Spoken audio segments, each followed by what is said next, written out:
들을 향한 모두의 궁금증 훅 인터뷰. 학교 폭력, 집단 괴롭힘, 굉장히 중요한 문제입니다. 이 문제가 다시 수면 위로 올라왔습니다. 스포츠계, 연예계를 시작으로 우리 사회의 어두운 이면들이 속속 드러나고 있는데요. 피해자들을 두 번 울리는 목소리들도 많습니다. 반복되고 있는 학교 폭력, 어디부터 어떻게 바로잡아야 할까요? 조정실 학교폭력 피해자 가족협의회장 연결했습니다. 안녕하세요. 예, 안녕하세요. 조정실입니다. 네, 학교폭력에 대한 폭로가 체육계를 넘어서 사회 전체로 확산되고 있습니다. 지금 이 상황 어떻게 보고 계십니까, 회장님? 네.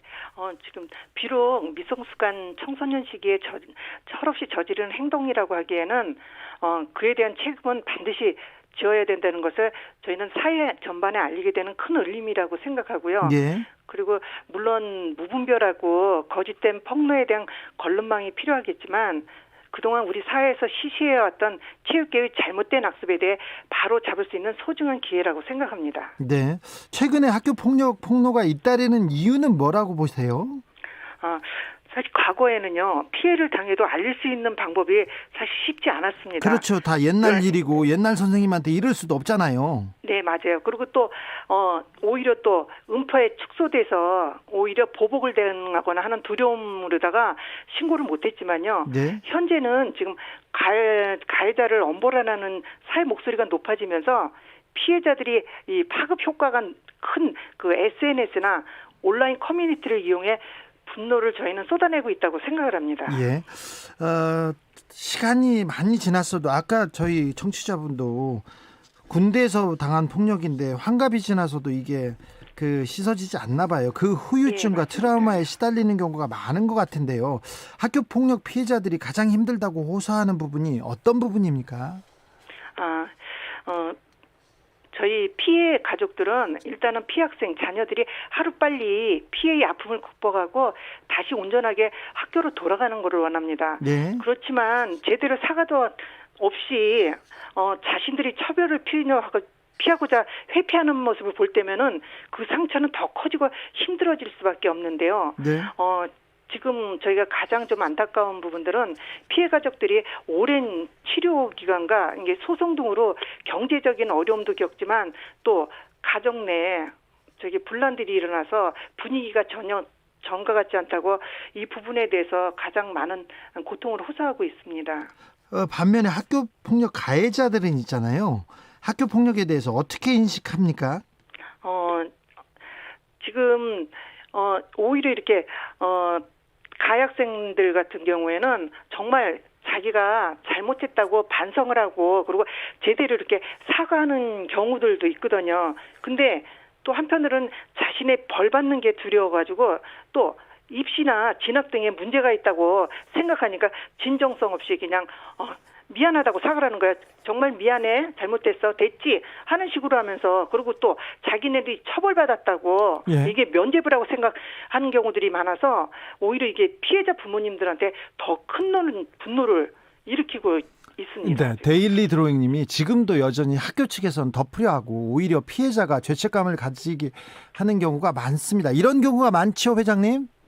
예, 아무래도 좀 그렇죠. 학교에서는 이게 첫째 피해자들이 사실 문제가 삼지 않으면 이게 커지지 않는 부분이죠. 그러니까 피해자가 되도록이면 조용하게 있었으면 하는 바람도 있고요. 그리고 또 학교에 또 이렇게끔 어떤 학교 폭력 문제가 드러나면은 학교에 또 명예가 실추된다. 그래서 되게 보면 학교에서들은 이렇게 시시 덮고 그리고 피해자가 조용하게 있어주기를 바라는 경우들이 사실 많습니다. 저도 학교 폭력 이렇게 취재 갔다가요. 교장 선생님이 다 끝난 문제인데 뭐 이런 문제로 취재까지 왔냐고 해가지고 제가 굉장히 화났습니다.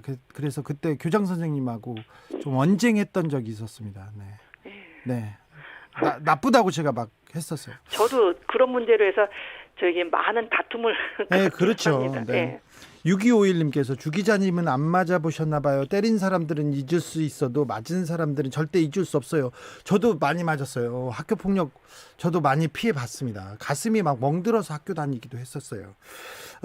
자, 회장님, 네. 학교 폭력 피해자 가족 협의회라고 이렇게 단체가 생길 정도로 이 단체가 생길 정도로 피해자들이 많았습니까? 이 단체는 어떻게 꾸려지게 된 겁니까?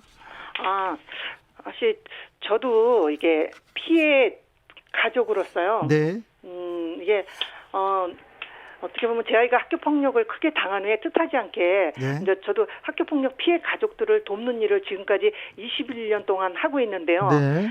근데 그 당시에 사실 도움받을 곳이 없어서 정말 온 가족이 죽음을 생각할 정도로 고통스러웠어요. 그래서 그래요? 제 자신이 너무 힘들었길래 예. 이런 고통을 좀 나누고 서로 위로할 수 있는 곳이 필요하다는 생각이 들어서 피해 부모님들과 단체를 결성을 해서 예.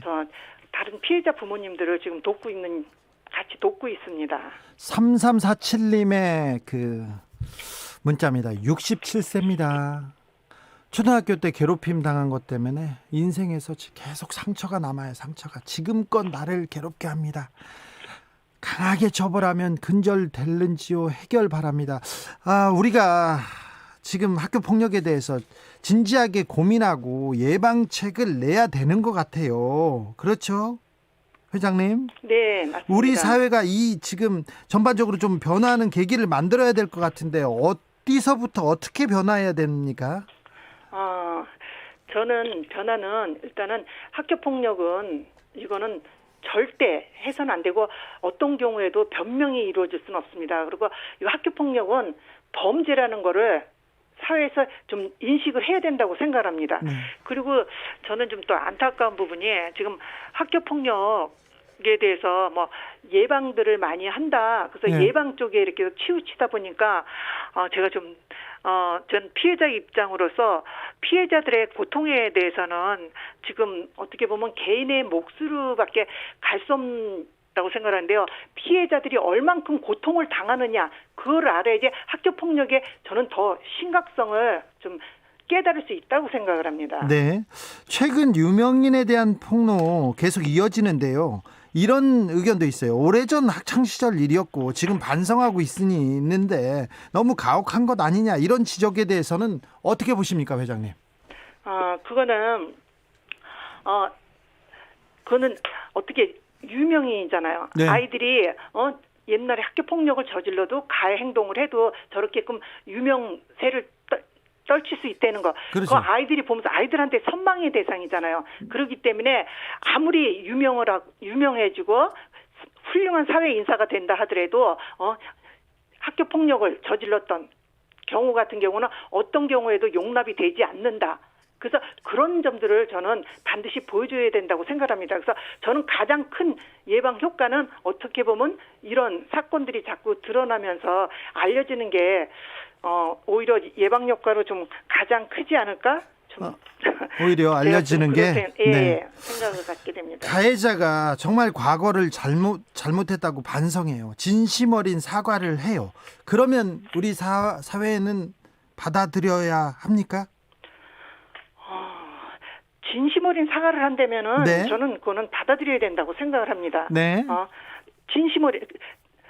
이게 진심 어린 사과가 바로 사건을 해결하는 첫걸음이거든요. 그래서 자신의 잘못을 인정하고 피해자의 아픔에 공감하는 사과가 선행된다면 피해자든 가해자든 다시 안정적으로 학교나 사회 생활을 이어나갈 수 있을 거라고 생각합니다. 그래서 저는 그런 부분에 대해서는 진심 어린 사과가 진심 어린 사과만 이루어진다면은 저는 받아들여야 된다고 생각을 합니다.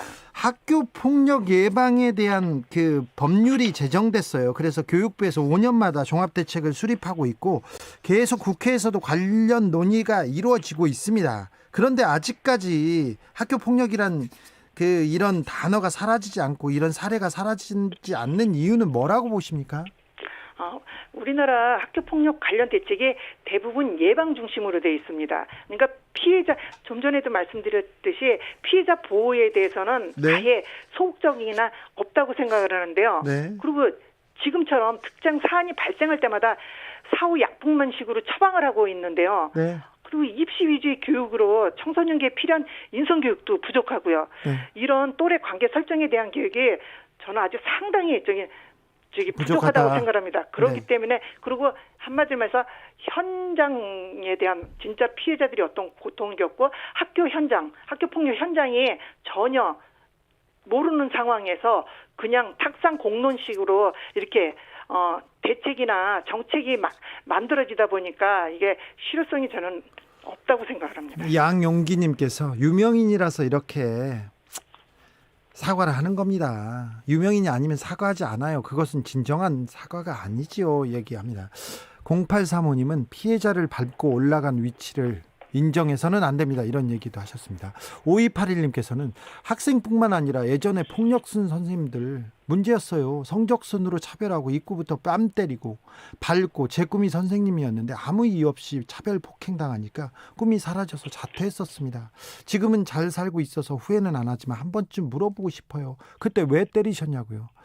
저도 초등학교 때부터 선생님이 때리면요, 3대 맞다가 4대부터는 선생님이 그때부터는 감정이 들어간 거예요. 그래가지고 선생님한테 선생님 이거 사랑의 말 아니잖아요. 선생님 화난다고 이렇게 때리시면 안 되죠. 이렇게 얘기했다가요 더 많이 맞았습니다. 더 많이 맞았어요. 선생님의 요새는 선생님들 체벌을 안 합니다만 예전에 선생님들 너무 많이 때리셨어요. 네, 선생님. 네. 선생님, 제가 선생님 찾아가서 저는 따졌었습니다. 안덕환님께서 당시 학교폭력 가해자가 적절한 처벌을 줬다면, 받았다면 지금 같은 사건은 발생하지 않았을 겁니다. 그렇죠. 그렇게 생각합니다. 회장님, 자, 네. 본인이나 자녀가 학교 폭력을 당했을 경우, 지금도 당하는 경우가 있어요. 그러면 어떤 조치를 취해야 될까요? 우선 아이의 상태를 살피는 것이 가장 우선이고요. 그리고 아이를 안정시키고 반드시 이 문제에 대해서는 해결해 줄 거라는 확신을 주어야 됩니다. 네. 그리고 피해 사실에 대한 증거를 수집해야 됩니다. 네. 그리고 학교에 알리고 그리고 저희는 111에 신고하라고 합니다. 112에 아예 신고해야 됩니다. 117이나 112에 신고하면 되고요. 네. 그리고 저희 학교폭력 피해자 가족협의회로 연락을 주시면은 피해학생과 부모님들이 들에게 도움을 드릴 거니까 저희 네. 학교폭력 피해자 가족협의회로 연락을 주시길 바랍니다. 아무튼 알려야 됩니다. 학교 폭력을 당하고 있거나 주변에 괴롭힘을 당하고 있으면 어디든 알려야 됩니다. 117이나 112로 알리고 알릴 데가 없으면 주진우 라이브에도 알려주십시오. 저희가 좀 외치고 학교 폭력에 대해서는 저희가 발벗고 나서겠습니다. 3282님께서 저는 고등학교 선생님입니다. 학교에서 학교 폭력을 학교에서 막는 것은 가정교육과 인성교육이 반드시 선행되어야 하며 서로 배려하는 교육이 필요합니다. 이렇게 합니다. 학교에서만 학교폭력을 막을 수 없기 때문에 가정에서도 그리고 인성교육에서도 중요하다는 선생님의 지적이고요. 진희님께서 저희 선생님이 보낸 건 아니에요. 진희님께서는 저도 중고 때 운동하면서 많이 맞았어요. 고등학교 1학년 때 못 버티고 가출했고요. 어디다 말도 못하고 평생 혼자 가슴에 담고 살았어요. 제 친구들 가출한 친구들 보면 거의 대부분 학교 폭력에서 그리고 선배들한테 맞아가지고 이렇게 가출했었어요. 네, 참 안타깝습니다. 지금까지 학교 폭력이란 얘기가 있어서 회장님 마지막으로 저 학교 폭력에 관해서 당부 말씀 있으면 해주십시오. 학교 폭력 상처는 피해자에게 정말 평생의 트라우마로 남을 수 있습니다. 네. 근데 지금 이렇게 보면 학투 미투에 대해서 지금 계속 논란이 일고 있는데요. 네. 근데 저는 이 논란이 그 아픔을 피해자의 아픔을 공감하고 피해자 회복과 함께 보호 지원을 논하는 대화의 장으로 좀 쭉 이어졌으면 좋겠습니다. 네. 계속 이렇게 대부분이 우리는 지금 언론이고 사회에서도 학교 폭력이 이렇게 심각하냐 어떻게 하냐 하면서 처벌 쪽으로만 기울어져 있는데요. 그 뒤편에 피해자들이 얼마나 고통을 당하는지 반드시 이 피해자들이 회복이 돼서 다시 학교로 사회로 돌아갈 수 있도록 좀 도움을 주셔야 된다고 생각합니다. 네, 알겠습니다. 지금까지 조정실 학교폭력 피해자 가족협의회장이었습니다. 말씀 감사합니다. 네, 고맙습니다.